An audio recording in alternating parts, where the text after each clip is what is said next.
Yeah.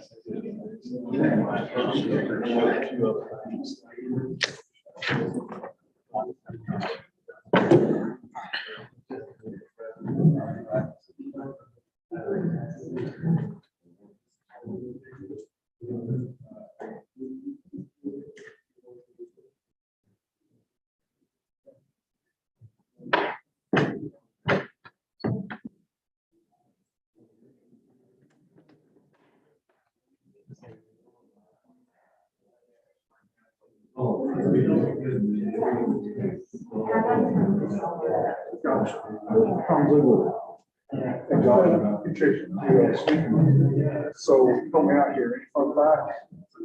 Where are you from? Okay. What part of South Carolina? Yeah. Yeah, but I and restaurant there.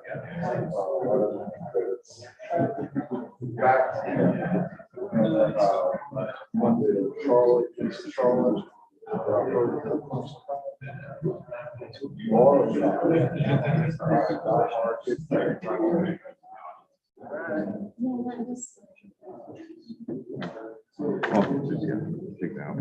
Yeah, I'd like to do that. Yeah, just leave it how it is. Yeah. Yeah.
Okay.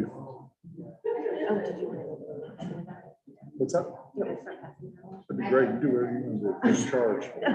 I'm just here trying to. No, you're in sing something. charge. I'm in charge. Everything's ready to go now. I'm in trouble. I'm here to.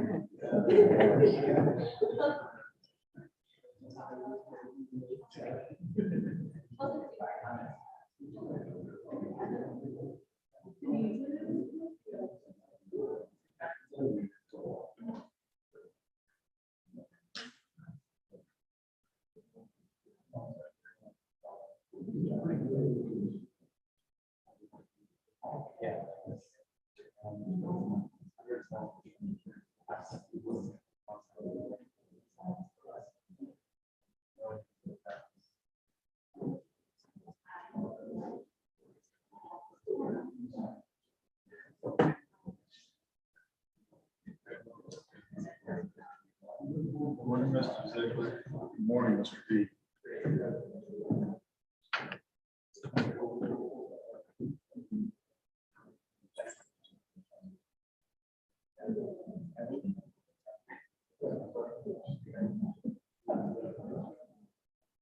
I was going to use it for my session, but it's more important to get it back to you.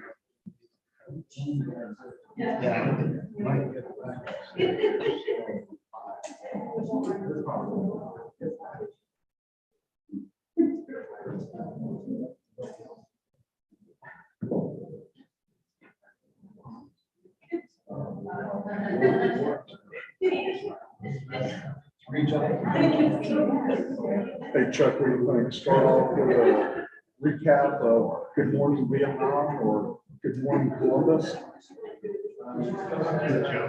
Will Robin Williams intro?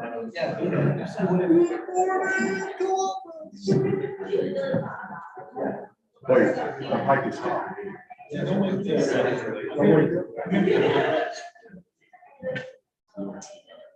Is this thing on? Yeah, there it is.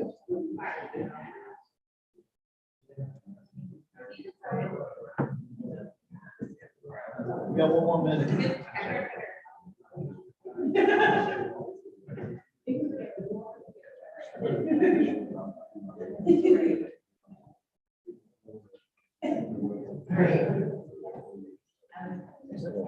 What's up? You can probably ask her to do that, or you can use this one. That's really, hey, Elizabeth.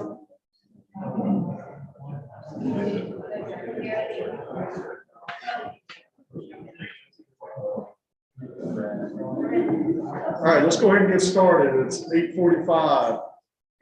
And I just found out that I don't get 45 minutes for the intro, so we need to move pretty quick. Oh, there's 8:45. And that annoying clock will go off, so we're on a time clock today. But I want to welcome everybody to Monday morning of the ITE ASHE Winter Workshop. Hopefully everybody had as much fun as I did last night. We got two great speakers this morning, and I think we're going to learn a lot of information. But let me give a quick introduction since we are limited in time. Our first speaker will be Luana Broshears. Luana, do a little bit of fun facts, and then we'll do the other stuff first. Luana lives in Huntsville. She actually commutes to Washington, D.C., but she's originally from South, and I mean really South Alabama. I think her hometown is called Brazil. She has climbed the mountain to the Christ of the Redeemer. She has 3 cats. She's a proud war eagle. And I have confirmed her recent job change during this process from the city of Huntsville to ITE. One, she was not fired. She took a job for better money. She's extremely wealthy. And wait, did I get that wrong, Luana? Sorry. Keep going. Yeah, don't ever give me the microphone. So let's talk seriously. So Luana is going to be talking about big data today. She's the Planning and Safety Director for the Institute of Transportation Engineers. She received her master's and PhD in civil from Auburn University. She recently worked in academia and private public sectors. She also worked as a part of a study with the University of Alabama. I think she also spent time 2 years at the University of Arizona. So I don't know if she's going to the University of Alaska next, but I see a pattern of Auburn, Alabama, Arizona, Alaska is where I think she's next. But we're really proud and happy to have her here. I'm not going to read what the session's about because that's in your brochure and it's way over my head, but big data, not big daddy, big data. Luana is going to talk to us now. It's all yours, Luana. Thank you. Well, I really appreciate this opportunity to be here speaking this morning. I'm so sorry I couldn't be there in person, but I'm glad we could make this all work with a virtual session. So I'm actually going to talk about data-driven safety analysis. So like you see this little note there, I work for ITE, but this is just a combination of a few things that I had the opportunity to work on in the past few years, and I hope I can give you a few ideas on how you can try to incorporate data-driven analysis and include safety in our traffic studies. So these are few examples of a few things that I've been working on before. So I hope you get some inspiration from it. So the first thing, so this is just an outline of what we're going to talk about today. It's going to be a quick overview. First, what traffic studies are on the context of this presentation, and also what is a data-driven safety analysis. And then third, how can you put all of this together? And then I'll show a few examples that we can show, step-by-step things, or how can you try to incorporate this as a jurisdiction. And then also I'll show a few resources if you want to follow guidelines or try to see how you can get safety into your studies, you can always look at those good resources out there. So first thing, traffic studies. First thing that we think about, these are a few pictures, right? So traffic studies can be traffic impact studies. That usually the first thing that comes to mind. You have a new development, and this new development is going to generate traffic. What are the impacts in your roads and your intersections? So this is the big, the first thing that comes to mind when we talk about traffic studies. Traffic studies could also be corridor studies. So you can study delays, travel times between point A and B of a certain corridor. This is also something that we're going to talk about. And intersection configuration. That's another big thing that we think about when we talk about traffic studies. Is a roundabout better? Is it an always stop control better? Is a signal better? So we usually, when we think about traffic studies, we think about intersection configuration. Signal timing, of course, same thing, related corridor studies as well. We always try to keep traffic flowing, not much delay. We try to avoid congestion. And another thing that usually as traffic engineers we work on are circulation patterns. So internal circulation of schools, drive-throughs, restaurants, banks, all those things, trying to avoid that queue spill back into your main roads. So that's something that we're concerned about as well. And lastly, one thing that we work a lot as traffic engineers is access management. So you're trying to, all of these traffic studies, and I mentioned a few things, you're trying to make traffic flow, reduce delays, and this is traditionally all the measures of effectiveness that we think about when we think about traffic studies. So it's all in terms of travel time, speed, delay, queues, level of service. Like you can see that colorful picture there in the corner. You always try to keep your interstates moving. You want that green level of service. You want everything to be moving quickly. And this is traditionally where traffic studies have been. So on the other side, what is that data-driven safety analysis? It's crazy to think how new this concept is. And the first thing that I always start with when I start talking about safety, as safety professionals, we all have a commitment and we have a responsibility.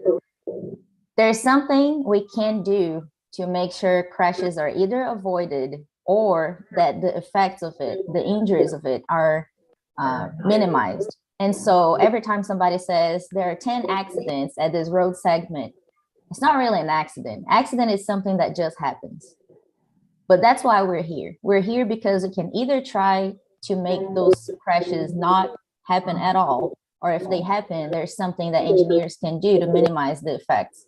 It's either by trying to influence driver behavior, vehicle design, roadway design, or the travel environment. So every time we talk about it, it's not an accident, it's a crash, because there's something we can do about it.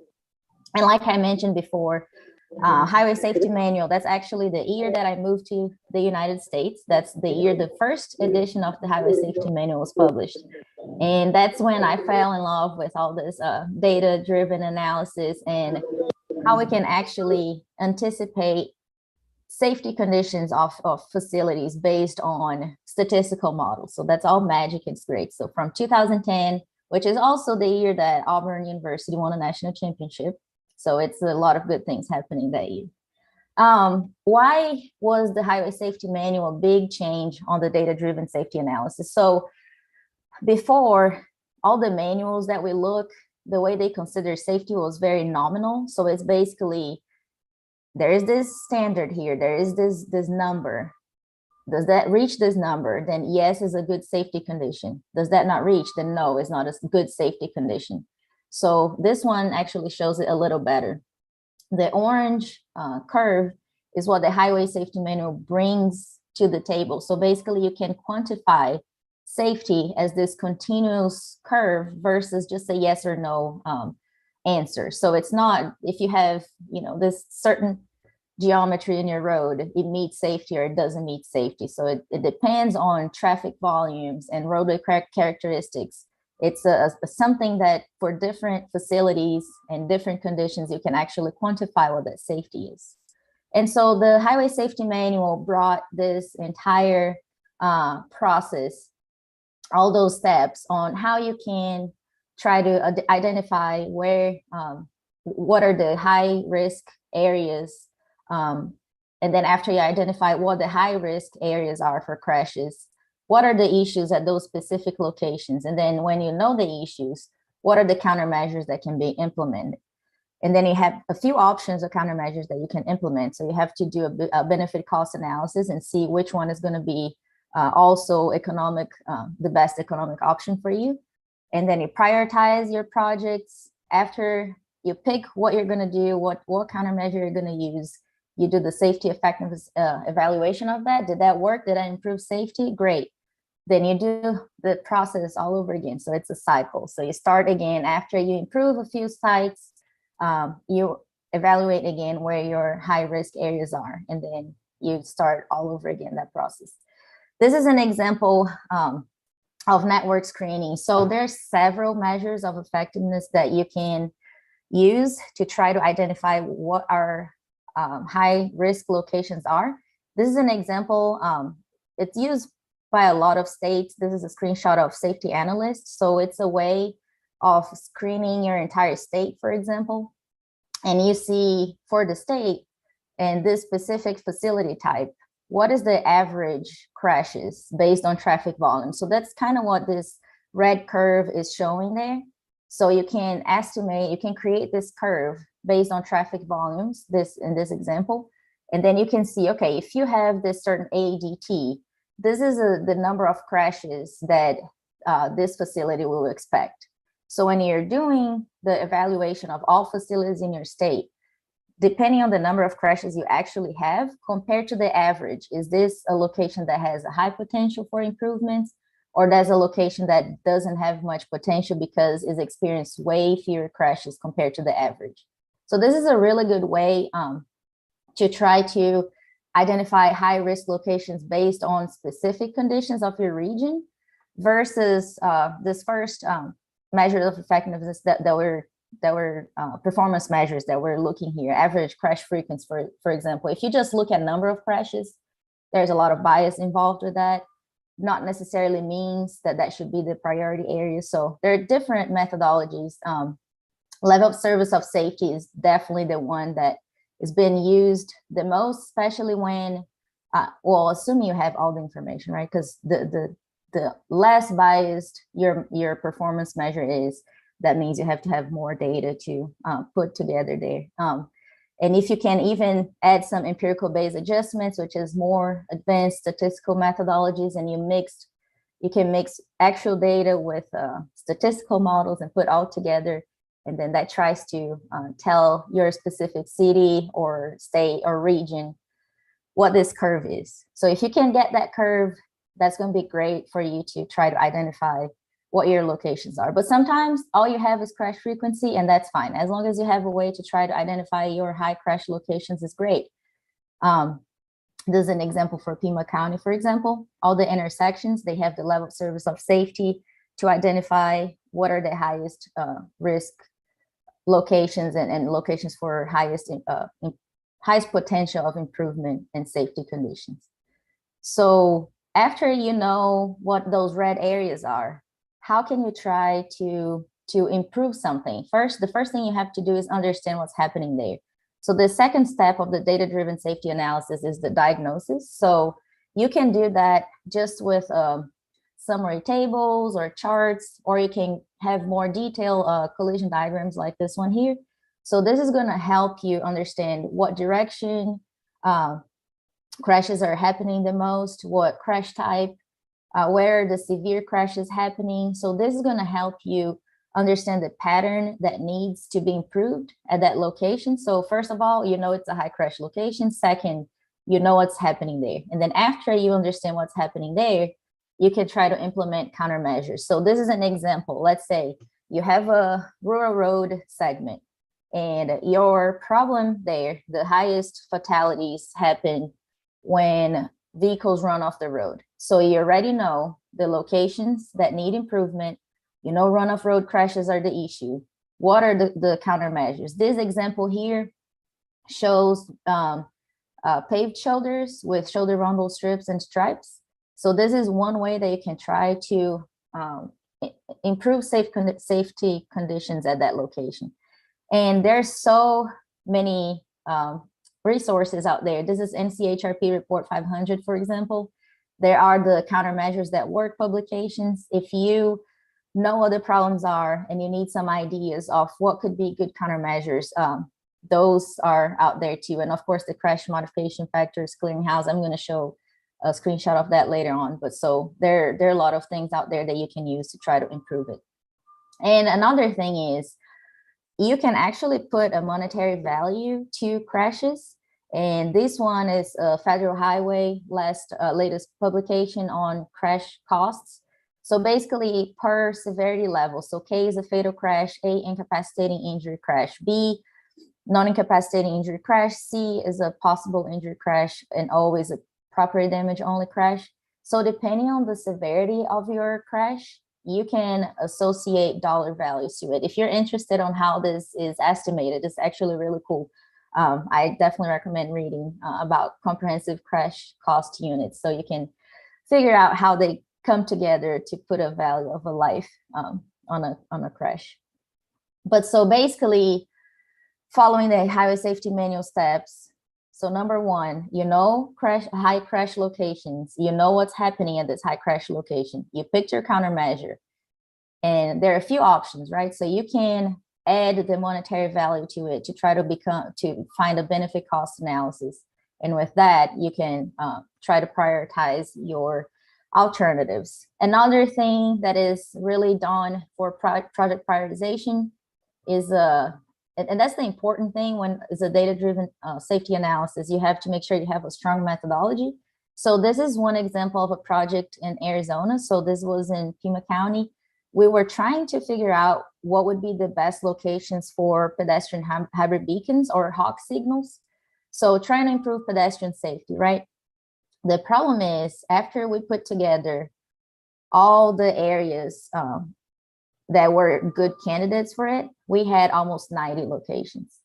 No jurisdiction is going to have funds to just install 90 hawk signals at a time. So how can you prioritize those projects? So that's usually point systems are a good way to try to rank your projects. For example, this is a pedestrian project. So crash history, of course, has points in it, lighting, traffic volume, speed limit, how many crossing lanes pedestrians had to cross, or low income population. It's something very important now, especially for non-motorized users. That's something that's very important for us to include as the equity factor into it.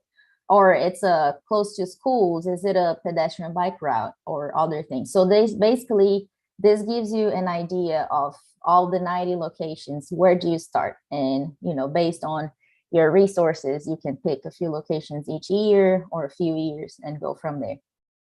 Okay, so that's great. You already know your top locations that are going to be improved, and you know that the countermeasures that you picked. After that, you have to test it. Does that work? So that's the Highway Safety Manual predictive methodology also gives you a lot of ways to try to evaluate the effectiveness of it, because unfortunately it's not just, okay, in 3 years, total crashes were increased or reduced. That means your countermeasure worked or didn't work. That's actually way more behind that methodology, trying to tell you if your safety conditions were actually changed. And that's all because of the behavior of crashes over time. And so crash modification factors are the typical way to try to tell you if you had crash reduction, crash increase, depending on your countermeasures. So in this case, going back to the rumble strips and stripes, so this was a project for GDOT, and they installed 2 to 4 feet of paved shoulders, and a few of them they added rumble strips and rumble stripes. And then after 3 to 5 years, we try to evaluate if that was actually effective in reducing run-off road crashes. So in this example here, 2 to 4 feet of paved shoulder was enough to try to reduce 28% of run-of-road crashes on 2-lane roads. And for 4-lane roads that had paved shoulders and shoulder rumble strips or stripes, 16% reduction on total crash. So that's kind of what your crash modification factor means there. And the highway safety manual also gives you the step-by-step on how to estimate this crash modification factor. So it's a combination of actual crash data with statistical models based on your facility type. Now, we talked about what usually traffic studies are, and we also talked about what a data-driven safety analysis is. How can we put all this together? So this is a publication by ITE. So the Safety Council worked on this document. It was published last year, and it's a good guide for jurisdictions on you want to try to incorporate data-driven safety analysis into traffic studies at your jurisdictions. Where do you start? So the main idea of this is that safety should be built into and not onto land development projects. So is that we're trying to make safety a proactive approach versus always responding to when locations are already experiencing high crashes. We're trying to change that into, let's try to make that crash never happen. We can try to identify those locations and improve them before they actually get to be listed on those high crash locations. So if you want to look for this essential components of incorporating safety in transportation impact analysis, it's a very heavy document based on safe systems approach. So we all know that humans make mistakes, crashes may happen, but what can we do to try to minimize the severity of those crashes, or what can we do? So we can work on vehicles, roads, several things to try to be more proactive about safety. So because historically, like we mentioned before, all the traffic impact analysis were based on delays and travel time and queues and all these things. But how can you try to actually incorporate safety into it? So this document shows basically 11 elements on how your jurisdiction can try to commit to it. And the first thing, the first 4, the blue ones there, are actually showing the most important thing. Leadership and commitment is the very first step. Every time you see, for example, if you want to commit to be a Vision Zero city, the first big step is the commitment of your leadership. So have all departments of your jurisdiction agree that safety is important, have a positive traffic safety culture. And then from there, you have this commitment. What can you do? What's your approach? So you're using safe systems approach, including equity and everything. You always include design standards. They're not gone. We still need to make sure we have safe design of all transportation facilities.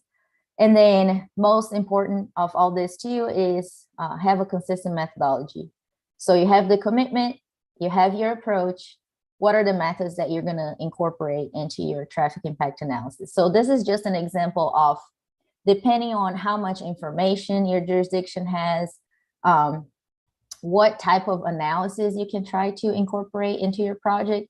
So like we said, it can be, you just have historic crash data. You can try to identify, like this second box there. You can try to identify your high crash locations like I showed in that map. So we have all those red locations where crashes already happened. And then based on that, every time you have a new development going in the vicinity of one of those high risk locations, instead of just incorporating something that's going to improve the delay and the operations of the intersection, also try to incorporate something that's going to improve safety conditions of that. So the idea here is every time you have some project that's located on one of those high risk locations, in addition to worrying about all the operations, let's try to add some safety factor to it. Can you add turn lanes? Can you add a different signal phase, something that's going to increase the safety conditions of that location? So special attention on the high risk locations. Sometimes you have, you know that all your horizontal curves in your state are an issue, for example, or you want to take a systemic approach trying to improve all your horizontal curves at the same time. So that's another thing that you can do. So it depends on your agency. Sometimes you don't even have access to crash data or traffic volumes at a lot of facilities, and that's fine. That's what this last box is. You can still try to find the best practices for design standards and try to incorporate that as a recommendation in traffic impact studies. And here is just an idea. Like I said, you're your jurisdiction. Do you have a plan? No. Do you want to create a plan? So these are the steps that you can follow. Or you already have a plan. You're trying to be a Vision Zero city, for example. So are you trying to improve your safety proactively or reactively? And there are a lot of new technologies for this proactive safety approach. Like he mentioned in the beginning of this presentation, big data is one of them. Now we have the capability of predicting high risk for crashes, high risk locations before crashes even happen, just based on conflicts, for example, with all these new resources that we have. So what is the approach that your jurisdiction wants to take? And then based on that, this is just a quick summary of steps that you can follow and what type of standards are you going to follow, what type of methodology you're going to follow, and all this. And I always show this as a really, really good resource as well, because this has a step-by-step on how can you, and this is going to make it all this wrap up in a better way to illustrate all the things that we discussed today. So Federal Highway published this a few years ago, and that's how to incorporate the data-driven analysis into a traffic impact analysis. So basically, same thing that we always talked about, traditional crash analysis. We didn't have really, the way to measure safety performance was very limited prior to the Highway Safety Manual. So now that we do have all those evidence-based models and we can actually quantify safety, let's make good use of that and try to incorporate that into traffic studies. So here is just an example of a traditional traffic study, and then in bold are the steps that we can add to this traffic study that incorporates safety into it. So usually, let's say you have a new development. The first thing you have to do is identify the study area. What is the site plan? In addition to that, what about you also develop an ingress and egress conceptual plan in a way that it's going to prioritize safety? After that, we usually just go to collect traffic volumes and then collect signal timing, collect all existing data, and jump into a capacity analysis. So analysis of delays, level of service, queuing analysis. In addition to doing that, why don't we also try to get crash data in addition to collecting traffic volumes? Can we try to summarize the data and identify the safety issues that, like we saw before with tables or the collision diagrams and all this kind of thing? So let's try to add that too, especially if it's a high risk crash location. And then after that, the next step of your traffic impact analysis is, so in the future, what is going to be that background traffic growth? So without your project, how is going to be the growth of that region? How are future traffic volumes going to be? And then on top of that, you add then your traffic analysis, adding all the new traffic generated by this new development. So that's the last step of it. And usually what you do, you pick an alternative based on which one is the alternative that's going to increase your operations, that's going to improve your operations. It's going to be lower delay, it's going to be highest speeds, lowest travel times. But in addition to that, let's also try to incorporate safety into when you try to pick each alternative. So here is just an example of how you can, like we saw before, collision diagrams or just simple tables or charts trying to summarize your safety conditions. And here is what I mentioned before.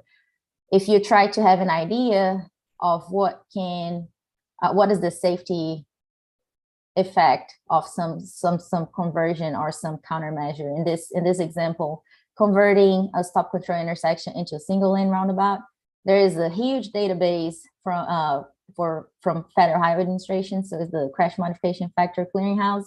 So like I said before, so in this case, if you're converting a stop control intersection into a single lane roundabout, you have a 72%, you're estimated to have 72% reduction in crashes at urban areas for all severities. And then you look, serious injuries, minor injuries, and possible injuries, you can reduce those up to 88% at urban areas, for example. So that's just to give you an idea when you try to pick a different alternative based on which one is going to be give you the best safe conditions.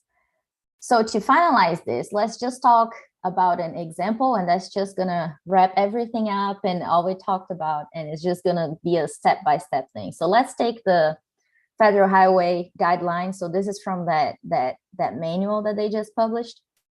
Let's assume you're gonna the developer is proposing this new pharmacy with a drive-through at this specific location.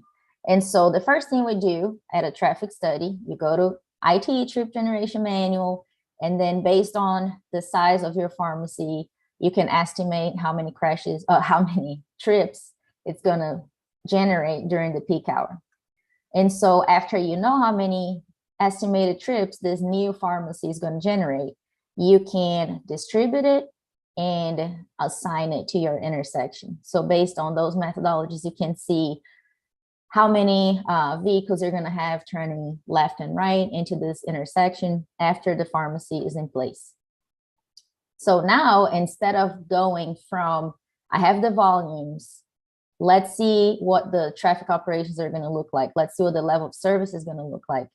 Now you can actually add the safety into it. So that's that same intersection. And you can see from the collision diagram and from this chart that you have rear ends, of course, it's an intersection. There are issues, but you can see there that a lot of rear ends are because there is not a southbound right turn lane in there. And you can see some left turn crashes as well. So in addition to try to make operations better, can we try to reduce the rear end crashes and the left turn crashes, for example, when you look at it? So traditional operations, you look at level of service. So this is a table with delays, AM, PM, peak hour, and then also showing you the no build conditions. So just the future background traffic, what your delay and level of service is going to be. Usually that's how we're going to decide which one is the best alternative in the future, based strictly on delay and level of service. But in this case, we have two alternatives. So for that specific intersection, the first one is you can install backplates on the signal heads, you can install pedestrian facilities, and you're going to optimize your signal timings. Alternative two is going to have all of these, but also you're going to have a southbound right turn lane, and then you're going to change the lane geometry from eastbound and westbound from a shared left through plus right to a shared through right. Oh no, you're going to change it to a left lane plus a shared through right instead of having a shared left through. So basically, this is going to allow you to also change your signal phasing from permitted to protected permitted. So we're trying to target those rear end crashes and the left turn crashes. And here is just a combination of it all. So if you see this first table, table 5 here, that's the comparison between strictly delay and level of service. So if you're looking at those, you're going to pick alternative 2 because the delays are lower, levels of service are better. So based on operations, that would be your choice. But so in addition to that, we are also going to look at safety conditions. So like we saw before, there is a way for us to estimate depending on each of those alternatives, you know, just adding the right turn lane or changing the signal phasing. There is an estimated crash reduction for all of those. So comparing to the no build, if you have alternative 1, you would have 22% fewer crashes compared to no build in 20 years. If you have alternative 2, you're going to have 28.2% fewer crashes compared to not doing anything. And so when you do the benefit cost analysis that we already saw that you can add monetary value to all these crashes that you're avoiding, alternative 2 is the one that has the benefit cost ratio. So now, in this case, alternative 2 is the best for operations and safety, but sometimes it's not the case. So you can always have a ranking system or some sort of methodology that's gonna put both operations and safety together and help you decide which one is going to be the best alternative for this project. So here I was just showing this.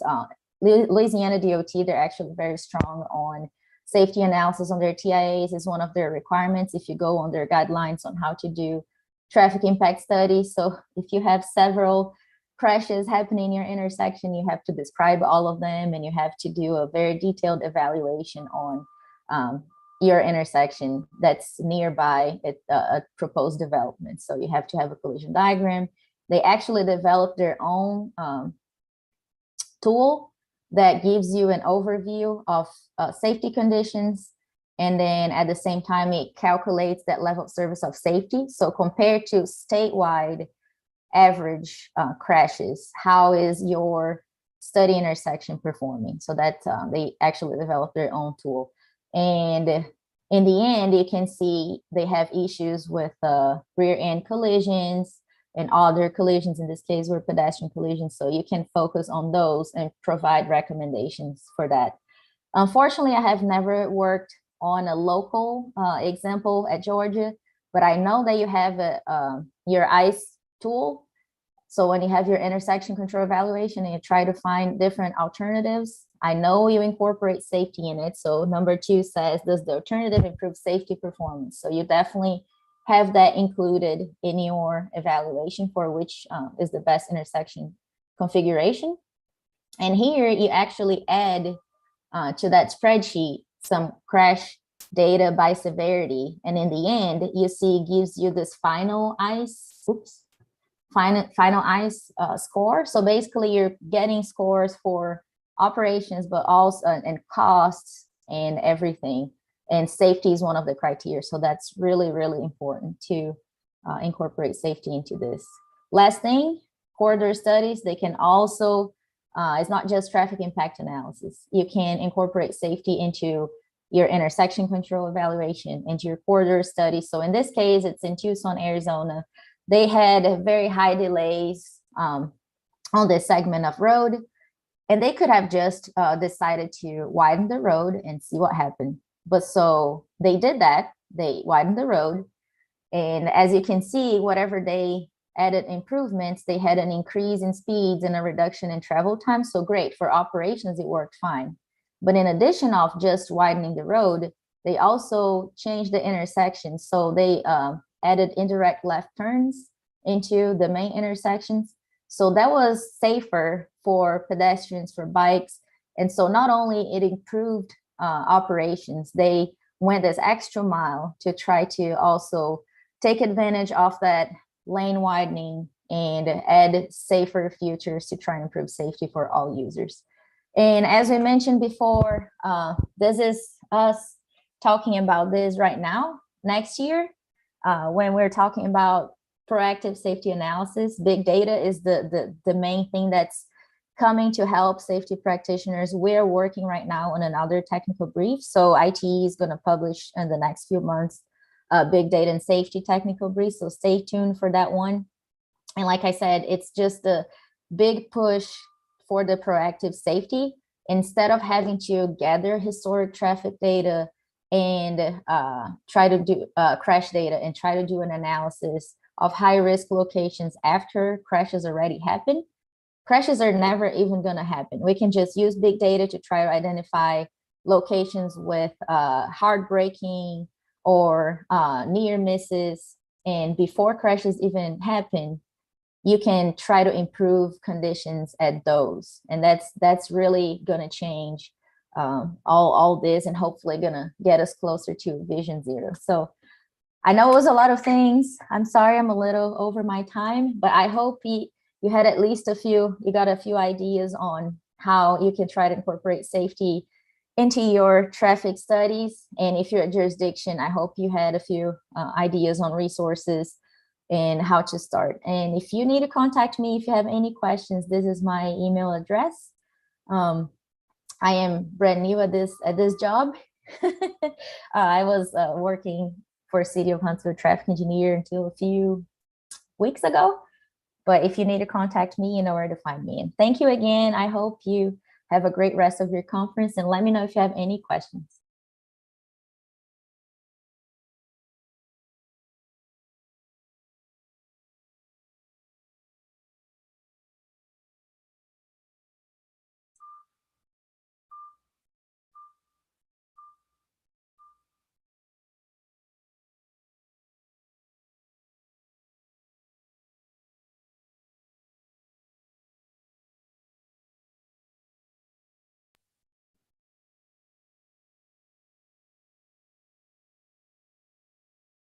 Oops. I just saw my warning. I'm sorry.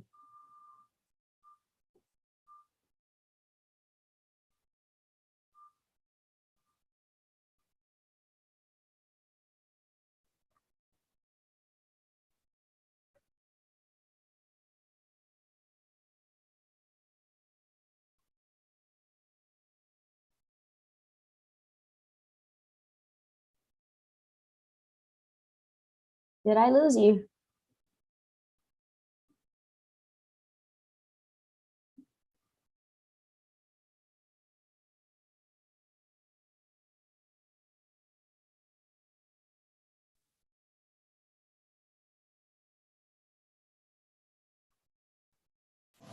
Okay. All right, now I can hear you. Repeat the question, please.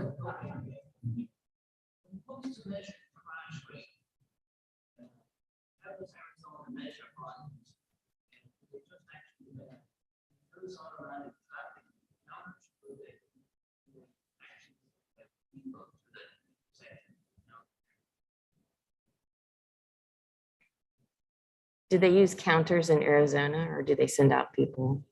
Did you hear that? Oh, for the speeds and travel times? They use counters, or do they send people out? For Yeah. that for that corridor study for speeds and travel times? Yes. Is that the one he's? So Yes. that one was actually done with big data. So the good thing about big data, we actually used streetlight data, and we could go back into their database and get speeds and travel times for the entire segment for 2015 before the improvements were in place. And then we could actually get data from after the improvements were in place after a few years, and that's how we compared it. So it was all used based on big data, that one.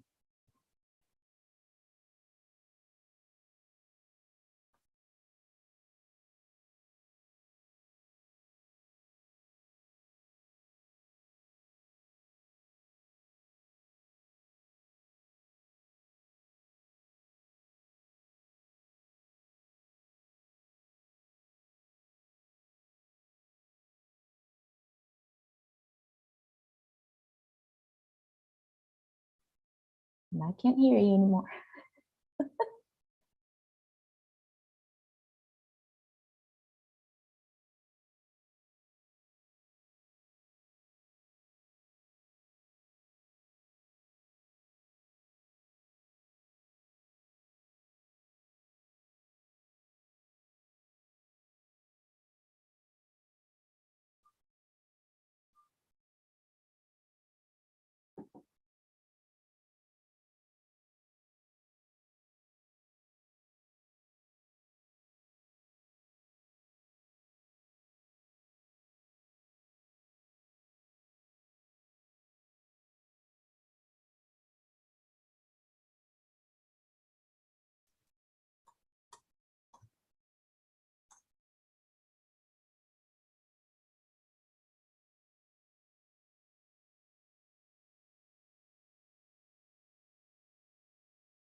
cost estimate to increase by 10%. Let's say you get lighting plans in, or you get bridge and something has changed, or if you're in a situation where unit prices on asphalt are skyrocketing.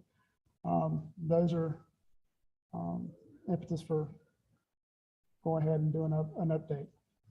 Lastly, if you have a cost increase of over $2 million on your project, or any one of your programmed cost estimates increases by more than 20%, you need to start looking at one, doing a cost estimate update, but you're also going to have to look at doing a STIP or a TIP amendment. And that can be problematic if that happens at the end of a project, because you're cramped for time. And we've actually seen that recently where you're having to do STIP and TIP amendments on the back end of a project, and that's problematic. All right. Who do I submit the cost estimates to? Well, that would be us, engineering services. GDOT project managers are the ones who are going to do that submittal. These submittals can include all three cost estimates or whichever one is applicable. But the PM will solicit help from the design phase leader of the project. And they're going to complete this revisions program cost template, which is basically telling me what the current costs are, what you're planning to change it to, and why you're doing it. That's the whole gist of this. Go to the next one. Sure. Go to the next one. So this is the bulk of what I'm looking for when we do a program cost revision. This worksheet allows you to put in your, go ahead and hit those buttons. Okay. So you're looking at going in and getting your total construction cost from your AASHTO where you're going to go in and you're going to put your contingency percentages that are taken from 389. So if you're not familiar with 389, there is a contingency percentage table in there that's broken up by project type and PDP milestone, and it applies percentages. So a project in early stages may have a higher percentage, and as it progresses along, hopefully that percentage is decreasing as you get more information about the project. And then another thing that you're going to enter into this is the total liquid AC adjustment. This is only merited for projects that have a completion that exceeds 12 months. So if your project is less than that, this isn't required. But if you're doing that, if you're going to have more than 12 months, you would go into your construction cost estimate and put all your applicable quantities for asphalt items or anything that's going to have to be adjusted. Another aspect of the revision template is that you do a attestation that QCQA was performed on the estimate, and that if you have a local sponsor, they're aware of those changes and what the costs are going to be. All right, you go to the next one. All right, so once you've assembled all that, or the project manager has assembled all that, they're going to submit all that to us via that email, their cost estimate and updates. Once we have the program cost in our queue, engineering services, we do basically a clerical review for utilities and right of ways. We make sure that it's from an approved office, has a date, and that we don't really question the amounts per se. Construction cost estimate, however, we do go in and scrutinize to some level. We look at pay item usage, we look at quantities, we look at pay item correlations, whether certain pay items shouldn't be used together, and if that's occurring. And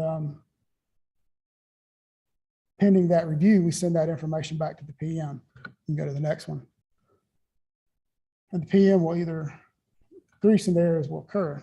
The PM will get back with the designer and let the designer know that the program cost estimate is either going to progress. Let me do these in order. It won't progress, and that there are corrections that have to be implemented, and then the whole package has to be resubmitted. That can be an iterative process sometimes, but that's sort of par for the game.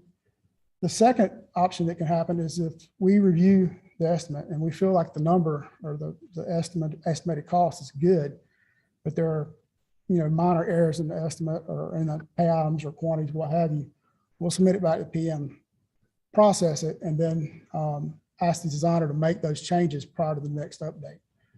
A lot of times we see that second scenario, the designer thinks that their cost wasn't updated and they'll try to resubmit it off of that, and that won't be the case. The third is if you have no problems and we're going to go ahead and submit it. There should be another bullet on that one. Engineering service, once we have our review done, projects go into a queue on the 7th of the month, and we assemble all the projects that are going to move forward for processing.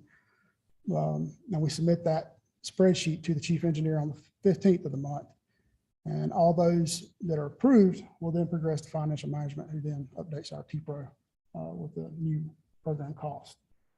So that's the process for getting it updated. Go to the next one. All right, so I'm going to talk about some of the tools available at GDOT. If you're not familiar with the GDOT Roads website, that is sort of our engineering services, at least clearinghouse for what we have available. If you go there under design related resources, engineering services, you'll find a fairly lengthy list of guides and things to help you. Go to the next one. I'm going to kind of skip over these next two slides because they're an assembled list of the ones that relate directly to cost estimating. The ones I've highlighted here are ones that I'm going to talk about in the presentation. So we can just go through these over these for right now. Continue with that theme of what tools are available. The pay item index, if you're not familiar with it, is taken from Office of Construction Bidding Management's website.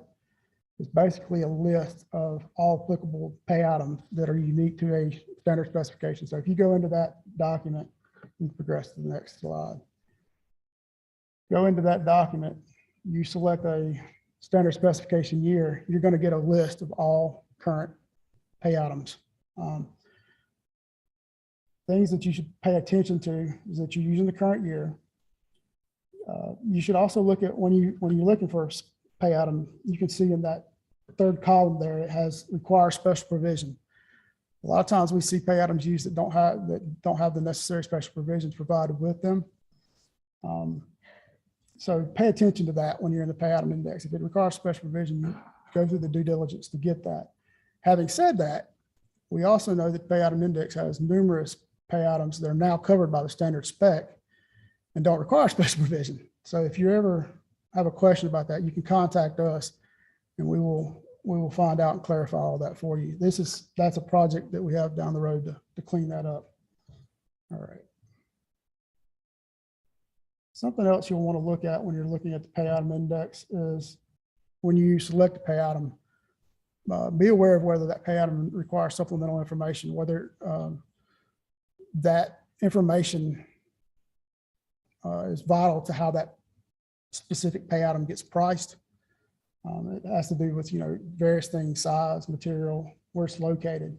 And the telltale sign for it is whether or not the pay item has a hyphen at the end of the pay item description. And if you ever see that, what I would encourage you to do is go into the standard specs. You can go to the next bullet.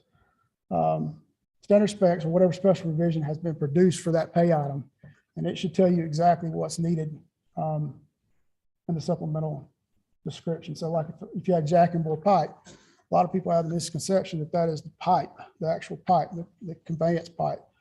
That's actually the sleeve that's carrying the pipe. So if you're looking at a 24-inch pipe, your conveyance sleeve is going to be a lot bigger. It's got to house the outside diameter and all that. So the supplemental information would be your material type, the sleeve diameter, and the wall thickness.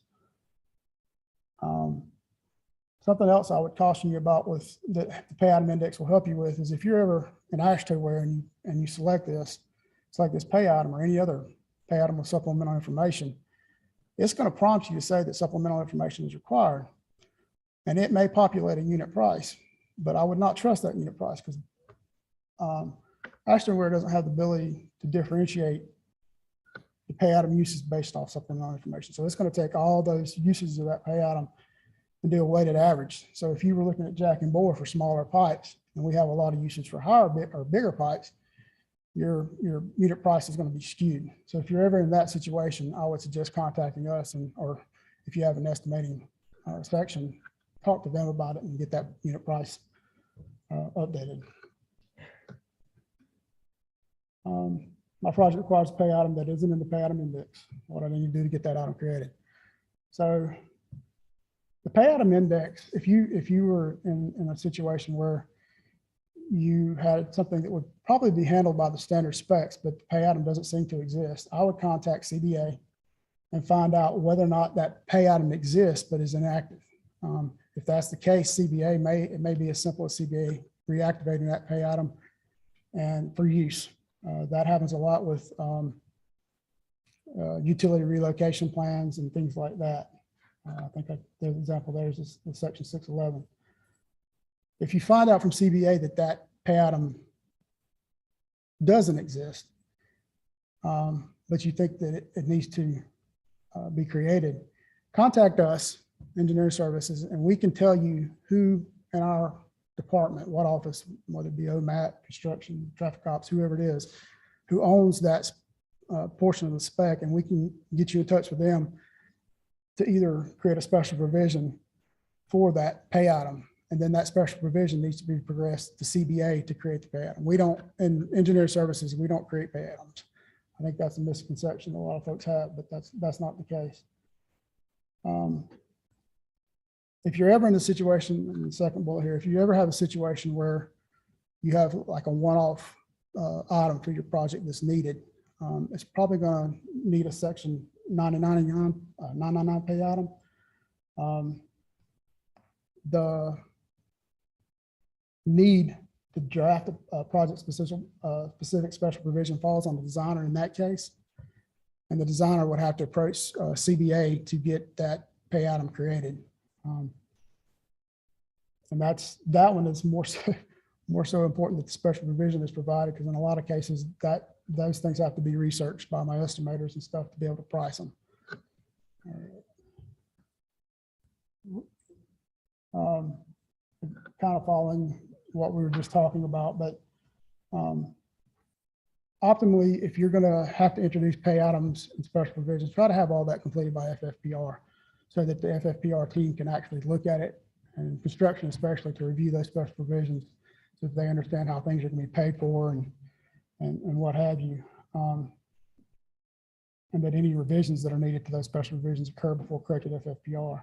Having that in place helps CBA with a discrepancy list and preparing the proposal, but it also helps my guys, the estimator, so that we get an accurate bid or accurate estimate on our end that is used for comparison with the bids.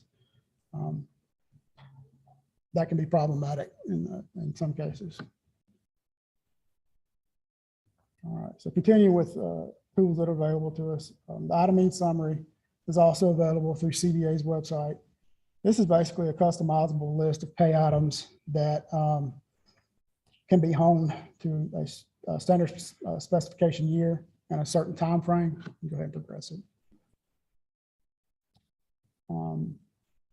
I would always encourage you to make sure you're using the 2021 spec. Also pay attention to your time frame. You don't want to set a time frame that's,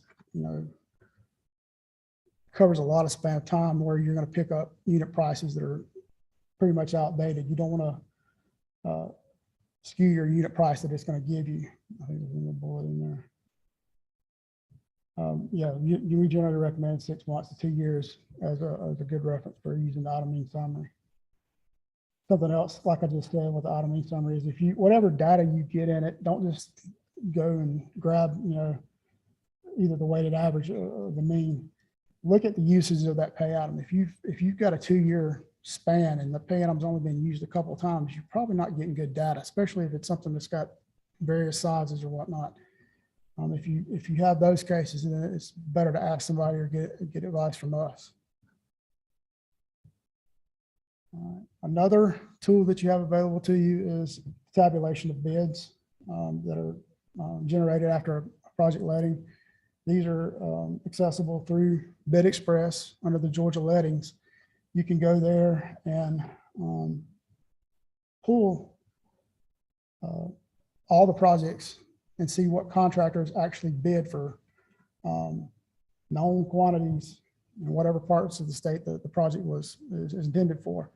That's useful information, especially when you're looking at lump sums for, bridges or roundabouts, things like that. That's useful information. Progress it. That's just tell you again, you can get that through Bid Express website. We actually have a guide on roads that will explain how to get to the tabulation of bids if you've never seen them. All right, so another resource is us. I will say that this is used more so internally than by consultants, but this is an option. So designers can email designer estimate questions at that email address, and I'm actually the one screening those emails. So we prefer that the request or the inquiry come from the design phase leader, such that we're weeding out things that could be answered easily. But some of the instances where that might be useful is if you've used a pay item and actually where it doesn't populate because of the 2-year bid history doesn't have any usage of that. So you have 0 unit price, you can contact us there. Or if the designer pulls a pay item and actually where it gives something crazy, and you suspect it's crazy, you can contact us to see what would be reasonable. Somebody contacted me recently about silt fence, and it had like a $90 pay item on it, or $90 per linear foot, and he suspected it, and obviously that's not right.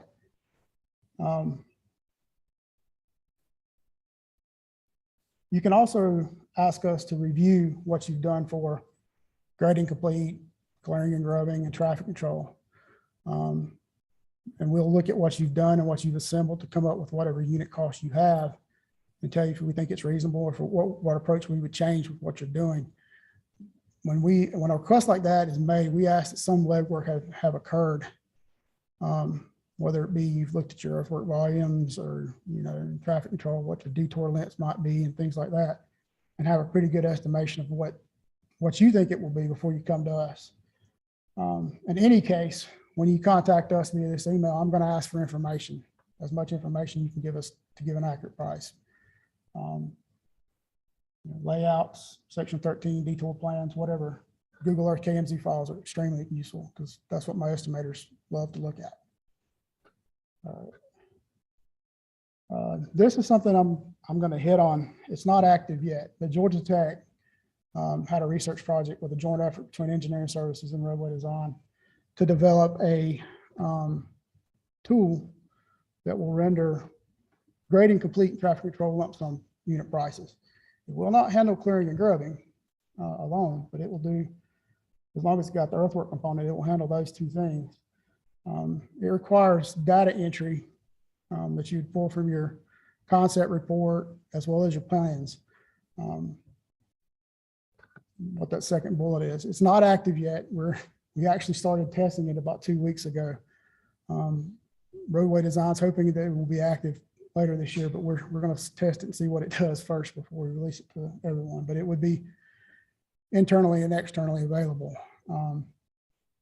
But from what I've seen so far, you're going to have to assemble quite a bit of data to be able to put in it, because it's basically data mining against historic GDOT projects to come up with a unit price. So that's forthcoming. All right. All right, do we have any training related to estimating? We have conducted some training related to estimating and quantity takeoffs. We've done an earthwork fundamentals class. I think the last time that was taught in person was in, I want to say 2019. And it's basically, we're going through all the fundamentals of earthwork, how GDOT's earthwork pay items are used in conjunction with one another and when they shouldn't be used together. And it's basically geared towards production level engineers. We also have a construction cost estimate QCQA training, which is geared towards anyone who's going to be reviewing cost estimates. And it's going through what to look for in a cost estimate that, right off the bat might get that estimate rejected when it comes to us, whether it be unit prices, quantity takeoffs, what have you. And then we have one other class that's currently under development. It's been under development for a while now, but it has been a back burner item for us, I'll be honest. And it's a common errors training where we're going through and we're compiling what we've seen go wrong on cost estimates. We're going to try and curb what we've seen such that in the future, we don't have to go through as much iteration when a cost estimate update is submitted to us. All right. I don't make changes to my project pay items and quantities during the GDOT letting schedule. All right, so the next few slides are basically taking you from the 24-week mark all the way up to the GDOT letting. And who has control of cost estimates and pay items and quantities during that time frame and when things should occur. So at 24 weeks, you should have had your FFPR occur, and you still have control of your afterware file, and you've gone through FFPR and you're going through your responses and your implementation of what had to come out of the report. And that's occurring from 24-week mark all the way up to the 18-week mark. Okay. At the 18-week mark, that's when the corrected FFPR submittal will be made. And that's submitted to our office. And that's when your ASHTOWare, you throw that second bullet in there, your ASHTOWare file or phase is going to be switched to us. And this is when the engineer's estimate, which is, another term that's often used is the 1625 authorization amount that my estimators create. That's when that begins. And the thing to remember here is when that estimate or that phase is switched to us, whatever unit pricing you had in that estimate, it becomes null. It doesn't matter to us anymore. We start applying workup calculations and bid history, unit prices, and all that to whatever you have in the plans and the cost estimate. So we're totally redoing your cost estimate at that point. And that is sometimes problematic to designers because we'll get designers wanting to make changes to pay items and quantities and wanting unit prices as well at that point. And at that point, it doesn't matter what unit prices are. You can still make changes to pay items and quantities. There's another one in there. And that we have a mechanism in place from the 18-week mark all the way up to the 11-week mark where you can contact us via a spreadsheet that we have on the roads website. And you can make changes to your pay items and quantities via that spreadsheet all the way up to the 11-week mark. And the reason I say the 11 and not the 10 is because at 11 weeks, that's when CBA is going to be requesting us to turn over their estimate to them so that they can begin preparation for the proposal. At 12 and a half weeks, that is when we actually submit the funding for construction authorization. All right. This is the spreadsheet that I was just talking about that can be submitted within that 18 to 11 week period. And you can do, it has the pay item index referenced in it, so you can go in and do pay item additions and revisions. My chief estimator is the one who's going to be updating your cost estimate, and once it's done, he'll let you know that it's done so that you're matching your plans. This is just reiterating. At the 11-week mark, I just want to reiterate that we don't, once that occurs, we can't make changes to the pay item anymore to the pay items and quantities because we don't have control of the estimate anymore. So just make sure that you're aware of that. All right. Once you get beyond 11 weeks, this is when CBA has control of the if you want to call it the cost estimate at that point. They begin preparing the proposal at 5 weeks. Any changes that you make during this period from the 10-week mark, I think the PDP says all the way up to the 6.5-week mark, is what's called a revision prior to advertisement. And that's basically just requesting them to make changes. And in the background, we're also implementing whatever those revisions are because we see them as well. All right. All right, from the 6.5-week mark to the 4-week mark, that's when they're making the prints for the advertisement. At the 4-week mark, that's when the project advertised contractors look at it. And during that advertisement period, anything that you change has to be coordinated through CBA and the chief all the way up to, it's actually 5 calendar days prior to the letting. Any changes are made through a formal amendment. All right.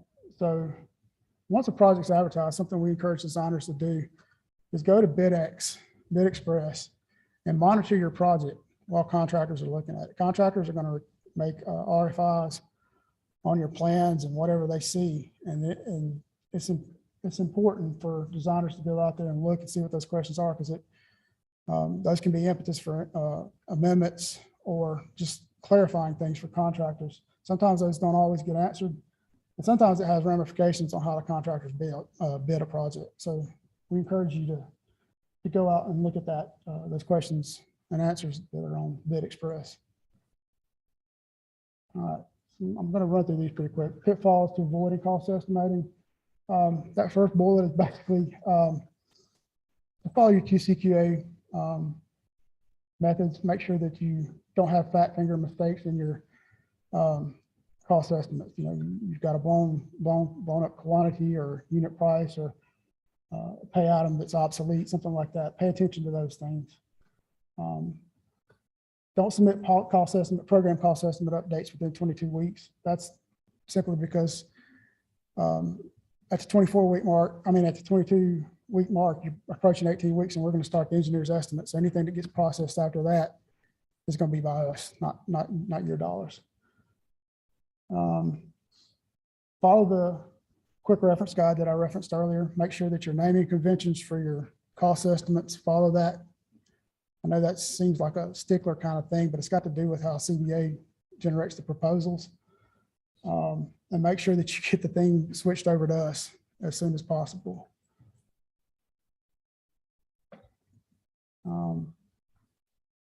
If you're in a situation where your project team determines that your project's going to be behind for baseline, if you're not going to make your corrected FFPR date or anything like that, have the project manager reach out to me and let us see what is making that project late, so that we can go in and possibly begin the EE early on whatever you've got available. That's important, because especially right now when we're dealing with a letting coming up in June that's got 104 projects in it, the estimators need as much time as they can to look at those projects. And if we're getting them in late, it may not occur. Something else that's a pitfall is utility relocation plans. These things come in super late in the process. What we would encourage you to do is whatever gets submitted to you as the designer, look at the pay items. Make sure the pay items are current, that they have valid supplemental information, that you have all your special revisions needed for those pay items, and that everything is there so that things can be appropriately priced.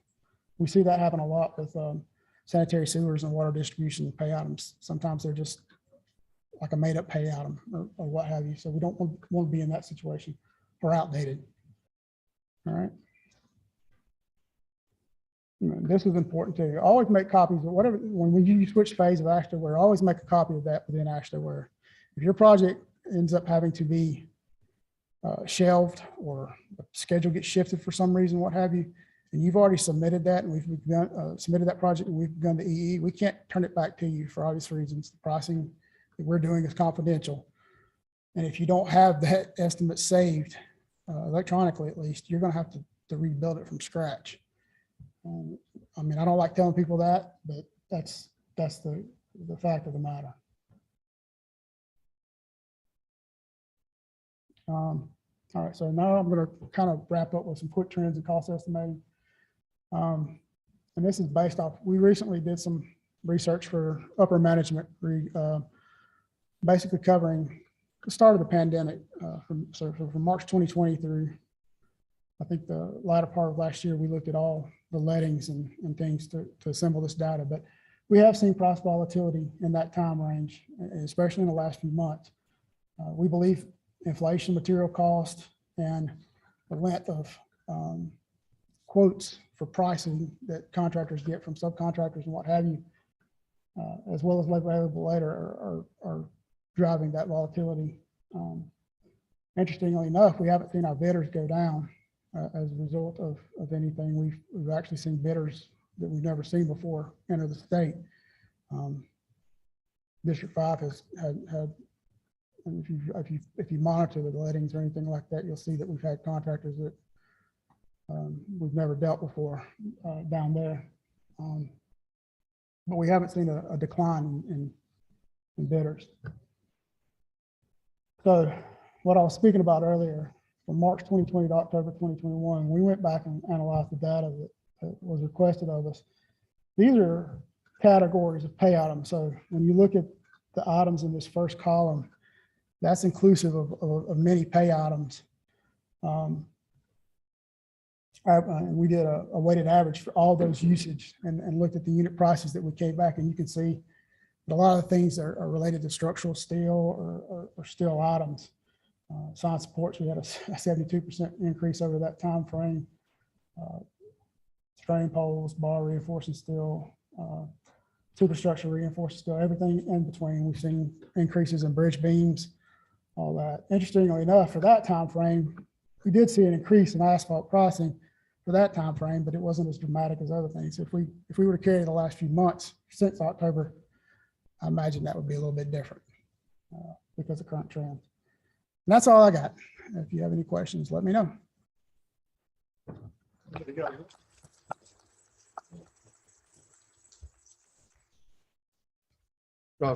Once again, we know you drove over this morning. I apologize for the technical difficulties, but I think that's really important information. One quick question. That's good. All right, we apologize again. I think you need to rush to your next session or stay here. Joe will get set up as quickly as he can on the next session. And you still want to do this? Door prize will be last four numbers, 8563, 8563. Next number, 8489, 8489. Can't give it away. 8524, 8524. Last number, we'll redraw at the lunch session or something. 8602, 8602. All right. Just do it at lunch. Yes, thank you. Let's do it at once. Just toss it back in here. Thank you. And then what was some kind of announcement about, Oh, yeah. Also, if you came late and didn't stop by the registration desk, please make sure you stop there and let them know that you're here for their records.